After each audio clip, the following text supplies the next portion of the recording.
mbokk yi motivation yaa ngi dëkk kontaan te bëgg leen ko yéen ñëpp lu jëm ci wàllu lamb tey nee naa la xale yi lépp Ndiaga Sarr moo fi teew tey ànd ak Cheikh borom motivation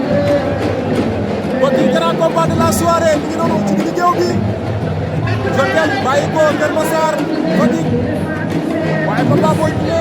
Guédiawaye Gounass Gouye Waalo wala école de Ligue Waalo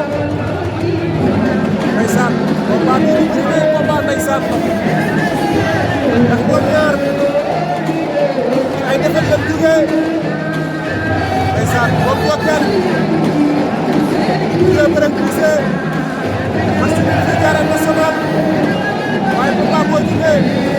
daan di faat ba jógee bëre pour daan ko fii ci arène nationale waaye li ma jaaxal tey Papa Boy Djiné mobilisation bu doy waar la def da nga daan topp ko topp tey ci arène nationale lépp ci dina mu am ndam ndeysaan saafonte nañ ak wax ak ñoom fair play la ndeysaan lii bokk ci làmb lii bokkul ci làmb ak ñu dañu laaj ay siisam pare nga arbitre sifflé na ndeysaan bokk yi dimanche le 21 avril 2024 arène nationale ndeysaan journée Ahmed moo fi woo tey Diamond Events maa ngi koy waale Ahmed suma xarit la ñoo bokkoon nekkoon fële ci Guédiawaye ndeysaan loolu Papa Boy Djiné lañ jàkkaarlool Jokel moo woon ginnaaw ay defet leen jël la ci ñoom ñaar Papa Boy Djiné ndeysaan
boo xoolee Papa dafa jàpp ba pare daal di sànni attention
Jokal daan na Papa Boy Djiné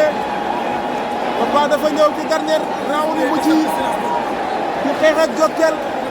nee naa la ci xeex bi léegi-léegi yaa ngi xeex mais sàmmal say tànk parce que Jokal songukat la sànq li teewoon Jokal bëre mooy da ngaa jàpp yow Papa Boy Djiné ndengeñ ko tëj bëre bi ba pare fermer sa loxo droite mais boo ñëwee di xeexee une deux ba pare say tànk sàmmoo ko Jokal bu la songee da ngay daanu laa ilaaha illallah Papa Boy Djiné mais kay Papa Boy Djiné Jokal daan na Papa Boy Djiné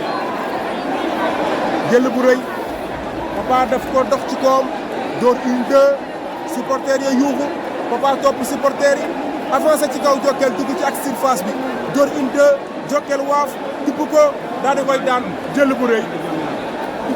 laa ilaaha illallah Jokal jël na drapeau Mame Ndiaye Savon laa ilaaha illallah Papa Boy Djiné daanooti na Papa Boy Djiné daanooti na waaye Papa ñu ngi lay encouragé